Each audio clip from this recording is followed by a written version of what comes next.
কে মন্ত্রী, কে মিনিস্টার, কে আইটি, কে ডিএসপি, কে ব্যাংক চালান, কে রিক্সা চালান, এটা আল্লাহ দেখবে না।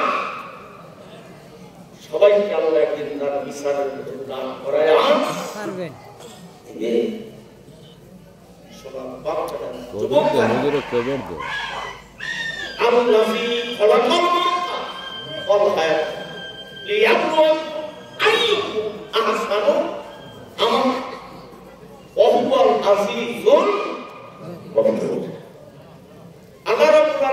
আমাকে আপনাকে সৃষ্টি করছেন একমাত্র তার গোলামি করার জন্য। আল্লাহ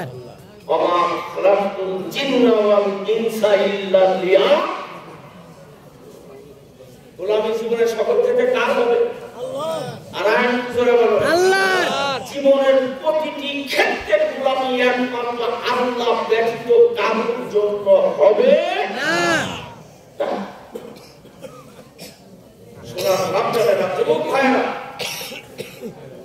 আমি আপনাদের খেদমতে আরজ করেছি, আল্লাহ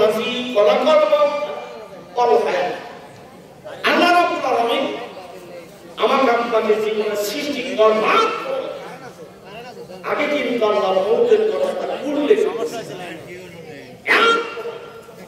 আল্লাহ হায়াতের কথা উল্লেখ করেছেন।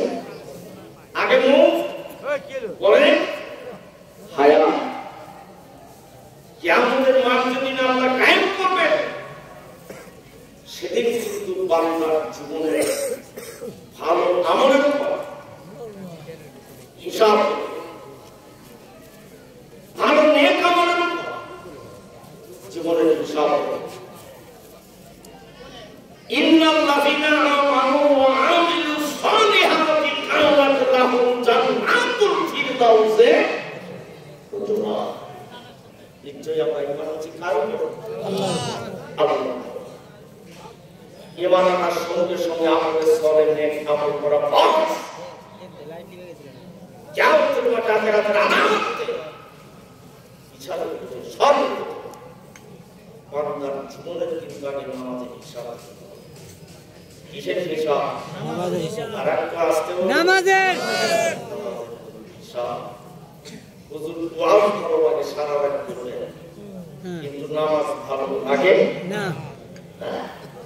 এইরকম ওয়াজ আপনি কিয়ামত পর্যন্ত শুনবেন, আপনার কোনো ফায়দা হবে না। হযরত লুকমান হাকিম রাহমাতুল্লাহ আলাইহি তিনার নাম জানেন? হ্যাঁ, সূরা লুকমান নামে একটি সূরা আছে। হযরত লুকমান হাকিম রাহমাতুল্লাহ আলাইহি তিনার সন্তানদেরকে উপদেশ দিয়ে একটা উপদেশ কথা আল্লাহর কাছে এত পছন্দ। হযরত লুকমান হাকিম বলছিলেন, ইয়া বুনাইয়া আকিমিস সালাত, ইয়া বুনাইয়া আকিমিস সালাত। আমার পরিচার টুকরা সন্তানরা, তোমরা নিয়মিতভাবে জমিনের উপর নামাজ কায়েম করবে। কথা কার? আল্লাহ। আল্লাহ। কুল্লুকুম রাইন ওয়া কুল্লুকুম মাসউলুন আন রাইয়াতিহি। বুখারীর হাদিস, বুখারীর হাদিস। আপনার নিজেরও জাহান্নামের আগুন থেকে বাঁচতে হবে, আপনার আহমদেরকে জাহান্নামের আগুন থেকে বাঁচাইতে হবে। কারণ কিয়ামতের মাঠে আল্লাহ যদি বিচার এই সন্তানকে আমার আপনার জীবনের বিরুদ্ধে যদি অভিযোগ দায়ের করে, কখনোই কিন্তু জান্নাতে যাওয়া সম্ভব হবে না। আল ইয়াউমা তুজা কুল্লু নাফসিন বিমা কাসাবাত লা যুলমান ইয়াউম ইন্নাল্লাহা সারিউল হিসাব। আল্লাহর বিচারে কিন্তু পার্সিয়ালিটি আছে না। কে রিক্সা চালায়, কে ভ্যান চালায়, কে পরিবহন চালায়, কে অটো চালায়, কে সিএনজি চালায়, কে বাস চালায়, কে ট্রাক চালায়, এটা দেখবে না। আমল আমল যদি আপনার ভালো হয়, আপনি আমল ভালো করতে পারবেন। কার? আল্লাহ। আল্লাহকে যদি দুনিয়াতে রাজি খুশি করতে চান, আল্লাহর সঙ্গে ভালো সম্পর্ক তৈরি করার একটা কারখানা হচ্ছে আল্লাহর ঘর। সেখানে যান, টাইম টু টাইম আল্লাহর সঙ্গে আপনার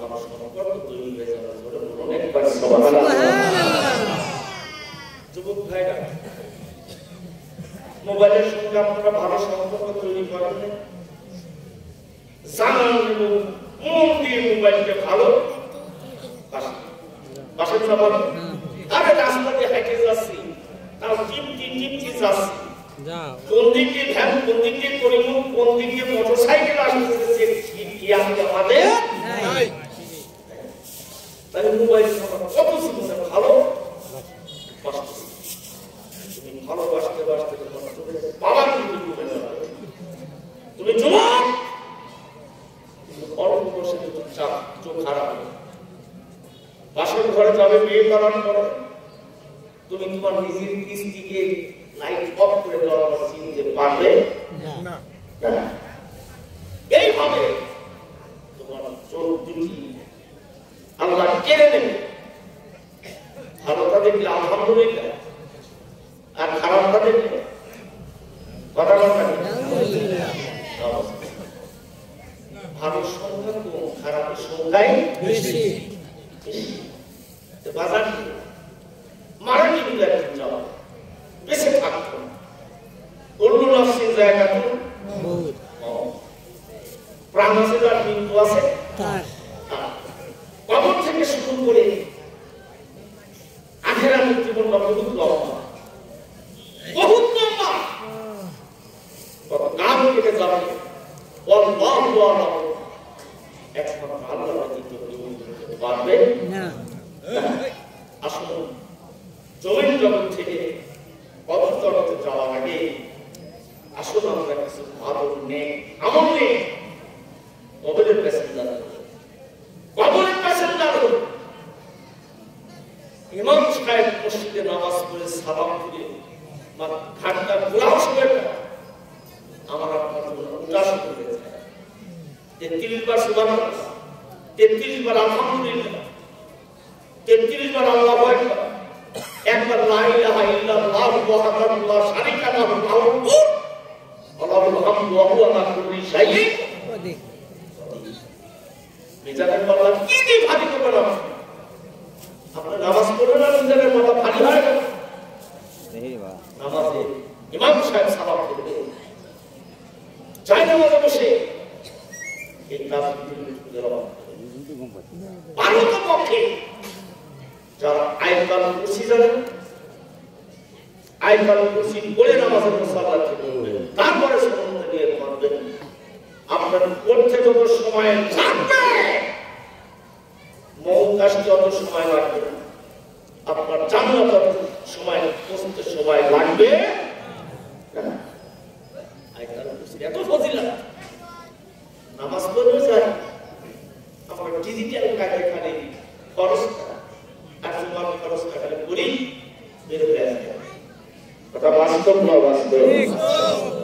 কবরে যাবে আপনাদের ডিজিটাল কায়দায় ফেরেশতারা মানবে, ডিজিটাল কায়দায় বর্তমান বুঝতেছে প্রতীকের সরকার এবং তার এমপি মন্ত্রীরা মায়ের আরেকবার সামনে আছে। ঠিক ঠিক যাবে যে আয়না ঘরে রেখে এদেশের জনগণদেরকে কষ্ট দিয়েছে, ওই আয়না ঘরে খাদের কাবার ভরা হবে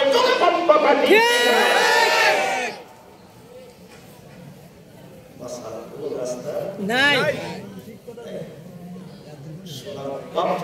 যুবক ভাইরা, আমি আপনাদের ক্ষেত্রে আরজ করেছি, আপনি যদি কাউকে হাতি সহকারে কর্মীতে সহকারে প্রতিশোধ আপনার নিজেই হবে। এতটুকুনি আমি বলি না, এর অতিরিক্ত আমি আপনাদের কিছু বলবো না, কারণ আমাদের দেশ সম্পর্কে রাস্তার প্রতিরোধ জানে। আমি ওই কথা বলার জন্য আপনাদের কাছে আসি। আমি প্রথমেই বলেছি যে কত ইঞ্জুমান কাসাও, কত জিল্লুমান, যে আল্লাহ ইজ্জত দেয় সেই আল্লাহ ইজ্জত কেড়ে নিয়ে চলে যায়। রাস্তার ফকিরকে বাদশা বানাইতে সময় লাগে, বাদশাকে ফকির বানাইতে সময় লাগে। গজনবের প্রেসিডেন্টের নাম শুনছেন, সুলতান মাহমুদ গজনবী রহমাতুল্লাহ নাম শুনছেন? আলিফুল্লাহের ইতিহাস তদানীন্তন সময় গজনবের প্রেসিডেন্ট ছিলেন আরব তুর্কি। আর এই আরব তুর্কি জমিনের গোলাম ছিলেন, গোলাম সবক জমিন। এই গোলাম সবককে আল্লাহ রাব্বুল আলামিন বাস্তবে প্রেসিডেন্ট বানাইছিলেন। তার সন্তানের নাম সুলতান মাহমুদ গজনবী রহমাতুল্লাহ। দেখেন ইজ্জতের মালিক কি, সোনার বাপ জানে না। যুবক ভাইরা, ওমরের মতন বড় সন্ত্রাস কিন্তু মক্কার মাটিতে একজন ছিল না। যে মক্কার মাটিতে ডাস্টবিনের মধ্যে পড়েছিলেন, বড় পাথরের সরপে ওমর সোনার মানুষে পরিণত হয়ে গেছে। কথা কার? আল্লাহ। ভাইরা, বড় পাথরের সরপে ওমর সোনার মানুষে পরিণত হয়ে গেছে। সোনার বাপজানেরা মুক্তি জিন্দিগিতে নবীজি 13 বছর নবুয়তের দাওয়াত দিলেন। এবারে নবুয়তের 7ম বছর থেকে শুরু করে 10ম বছর পর্যন্ত শিয়াবে আবু তালেবের জেলখানার মধ্যে নবীজি বন্দী হয়ে গেলেন। ও মুসলমান, দুটি কত মুসলমান ঈমান আনলেন। আমানার রাসূল বিমা উনজিলা ইলাইহি মির রাব্বিহি ওয়াল মুমিনুন, যারা আল্লাহর উপর ঈমান আনলেন। ঈমান আনার কারণে শিয়াবে আবু তালেবের মধ্যে বন্দী করে রাখা হলো। 1 বছর নয়, 2 বছর নয়, 3 বছর পার হয়ে গেল। নবুয়তের 10ম বছরে এবার নবীজি শিয়াবে আবু তালেবের মধ্য থেকে বের হলেন। শিয়াবে আবু তালেবের ভিতর থেকে বের হওয়ার পরে 2 জন মানুষ ইন্তিকাল করলেন। একজন হলেন মা খাদিজাতুল কুবরা। যেই 2 জন মানুষ নিজের জীবনের বিনিময়ে আমার নবীকে মক্কার মাটি বেশি ভালোবাসতেন। যারা বলা যাবে না কি একবার সুবহানাল্লাহ। জীবনের চাইতে রাসূলকে বেশি ভালোবাসতেন। ভাইরা আমার, নবুয়তের 10ম বছরে 2 জন মানুষ ইসলাম গ্রহণ করলেন। একজন হলেন আমির হামজা, আরেকজন হলেন হযরতে ওমর। ওমর যেদিন দাঁড়িয়ে কামরা দিয়ে আল্লাহু তাআলা আনহুর বাড়িতে হাজির হয়ে যায়, নবীজি 2 জন কাফের নেতার জন্য দোয়া করলেন, কবুল হবে একজন। নবীজি দোয়া করলেন 2 জনের জন্য, আল্লাহুম্মা আজ্জাল ইসলাম ওমর ইবনে খাত্তাব আও বি ওমর ইবনে হিশাম। আল্লাহ খাত্তাবের বেটা ওমর নইলে হিশামের বেটা ওমর, এই 2 ওমরের এক ওমর আল্লাহ ইসলামের মধ্যে একবার কবুল করে নাও। যারা বলা যাবে না কি একবার আল্লাহু আকবার।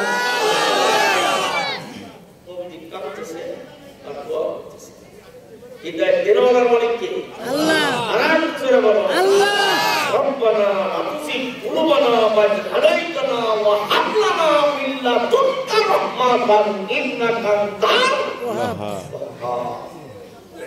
আল্লাহ যাকে কবুল করবে সেইটা দুনিয়ার মধ্যে হিদায়াত হবে।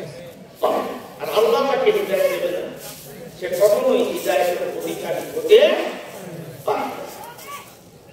সোনার বাপজানেরা, যুবক ভাইরা, নবীজি 2 জন কাফের নেতার জন্য দোয়া করলেন। আল্লাহ রাব্বুল আলামিন জিবরাইলকে ডাকি বলে, জিবরাইল, আমার নবীর কান্না কি জিবরাইল তুমি তাকায় দেখো। সঙ্গে জিবরাইল ইসলাম বাস্তবায়ন করার জন্য আমি আল্লাহ খাত্তাবের বেটা ওমরকে দুনিয়ায় কবুল করে নিলাম। যারা বলেন সুবহানাল্লাহ। কবুল করতে আমার মালিক কে? আল্লাহ। আল্লাহ খাত্তাবের বেটা ওমরকে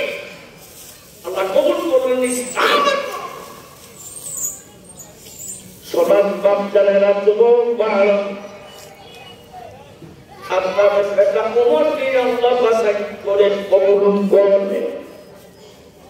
আল্লাহ রাব্বুল আলামিন জিবরিলকে ডাক দিয়ে বলেন, জিবরাইল আমার নবীকে খবরটুকু গোপনে জানায় দাও, আগামীকাল ওমর যাবে আমার নবীর দরবারে। জিবরাইল কলমা পড়ে ঈমান আনবে, তাহলে জিবরাইল গোপনে খবর জানায় দাও।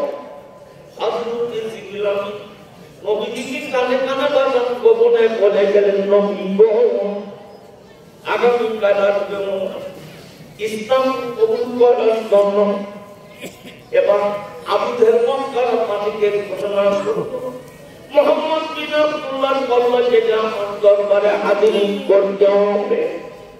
মক্কার যুবক কিন্তু সাহস পায় না, ওমর দাঁড়িয়ে গিয়েছিল।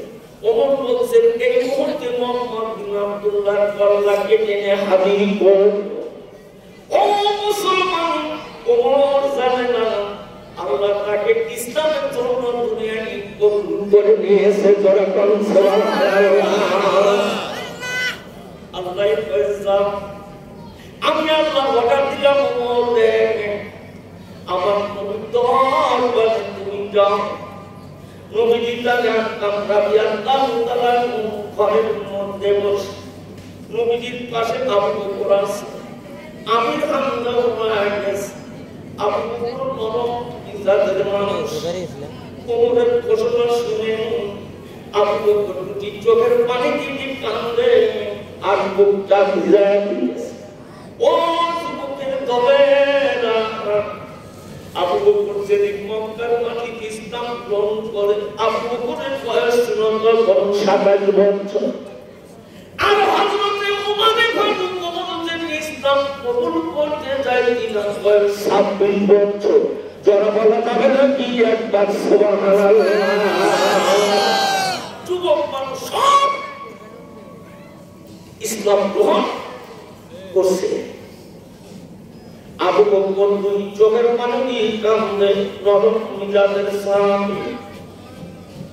নবীজি বলেন, আবু বকর আপনি কি জন্য কান্দেন? আবু বকরের চোখ দিয়ে ঝরঝর করে পানি পড়ে যাচ্ছে। এবার সাইয়েদনা আবু বকর বলে, নবী গো ওমর আসলে আপনার কল্লা কাটার জন্য। ওমরের সম্মুখে দাঁড়িয়ে যাবে এমন সাহসী যুবক কিন্তু আর একজন। আমি হামজার কান্না দেওয়া, আমি হামজা বলে খাদিজা মুহাম্মদ, আমি আব্দুল মুত্তালিবের সন্তান। এই মুহূর্তে ঘোষণা করলাম মক্কার মাটিতে আমার দেহের মধ্যে একদিন রক্ত থাকা অবস্থায় ওমর যদি তোমার এই বাক্য বলে, জানিয়া কখনো মক্কায় ফিরতে দেব না। আমি আমির হামজা বলছি, যেমন বহুত দৃশ্য দেখা দেখছি মোহাম্মদ আজকে জানিয়ে ঘরে কিন্তু মধ্যে ফিরতে দেব। ওমর চলে গেলেন দরবারে নিয়ে, তারে কানে নবীজি বললেন, সাহাবীরা ওমর কাছে আসতে তার ওমরের সম্মুখে তোমরা কিছু বলবে না, একটা বার ওমরকে আমার দরবারে আসতে দাও। হযরত ওমরের হাতে তীক্ষ্ণ ধারালো তরবার রয়ে গেছে। हाथ में तलवार लेके आ गया हजरत उमर, हाथ में तलवार लेके आ गया हजरत उमर। मेरे दामन में आता, मेरे दामन में आता, कहती आता हो गया मुझे मेरे नबी का कह दिया तो हो गया, मुझे मेरे नबी का कह दिया तो हो गया। जरा बोला जाए ना कि एक बार मरहबा।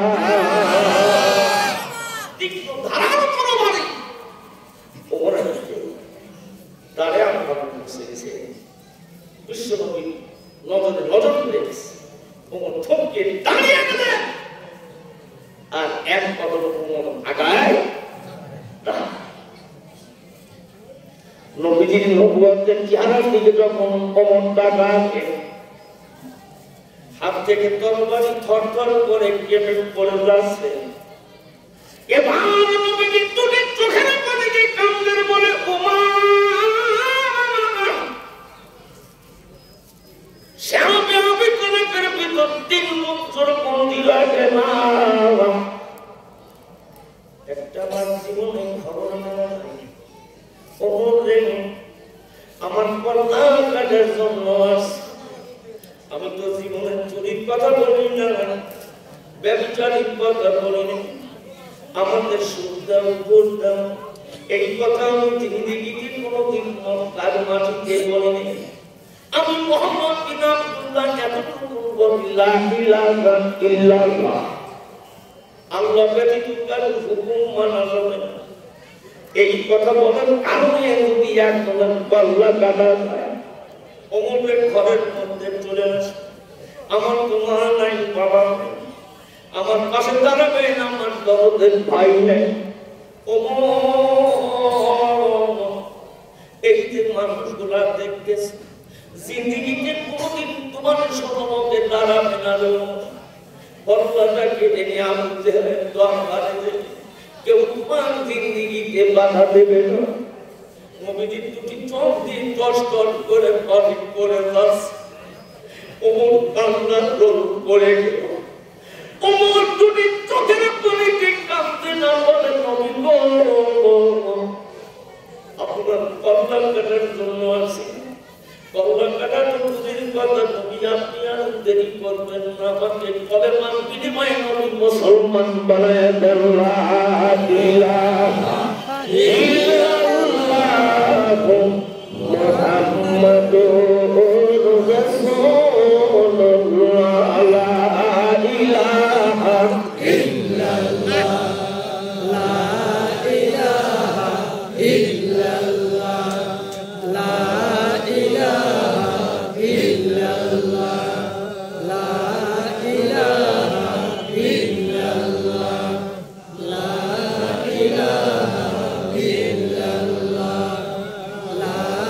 ইলাহা ইল্লাল্লাহ, লা ইলাহা ইল্লাল্লাহ, আলহামদুলিল্লাহ,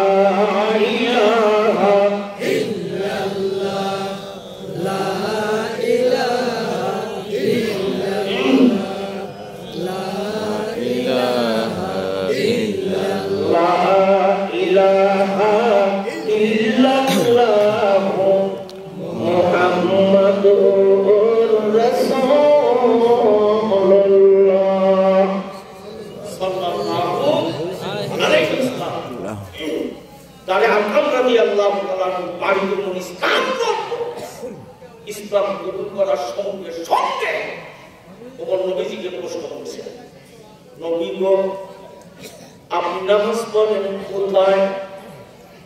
আল্লাহর নবী বললেন, ওমরে আমি দাঁড়ে আর কামে নামাজ পড়ি।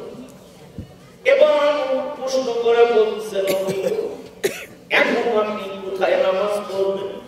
নবীজি বললেন, এখনো দাঁড়ে আর কামে নামাজ পড়ব। তৃতীয় প্রশ্ন ওমর করলেন, নবী গো, এই মুহূর্তে মক্কার মাটিতে কোন মানুষ ইসলাম গ্রহণ করেছে?